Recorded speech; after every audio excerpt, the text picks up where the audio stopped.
तेव्हा साध्वी किमर्थ करावा असा हा अनर्थ आग्रह करू नको व्यर्थ गेलिया परार्थ देहही. आणि म्हणून अनसुया माता त्या कौशिक पत्नीला या ठिकाणी समजावून सांगते आहे, हे कौशिक पत्नी, तू महान पतिव्रता आहेस, गोष्ट खरी आहे. तू दिलेल्या शापामुळं या सूर्यावरती सुद्धा तुझ्या शापाचं या ठिकाणी फार मोठा अशा पद्धतीने त्या सूर्याला सुद्धा शापग्रस्त होऊन तुझ्या शापानुसार या ठिकाणी वागावं लागते.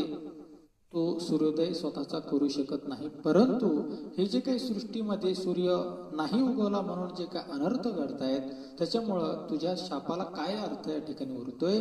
आणि म्हणून तू जे काही आग्रह केलायस, सूर्याला जो काही शाप दिलेला आहेस, तर तू तुझा देह जरी गेला तरी अशा प्रकारची शापवाणी तू करायला नको, असं अनसुया माता समजाविते.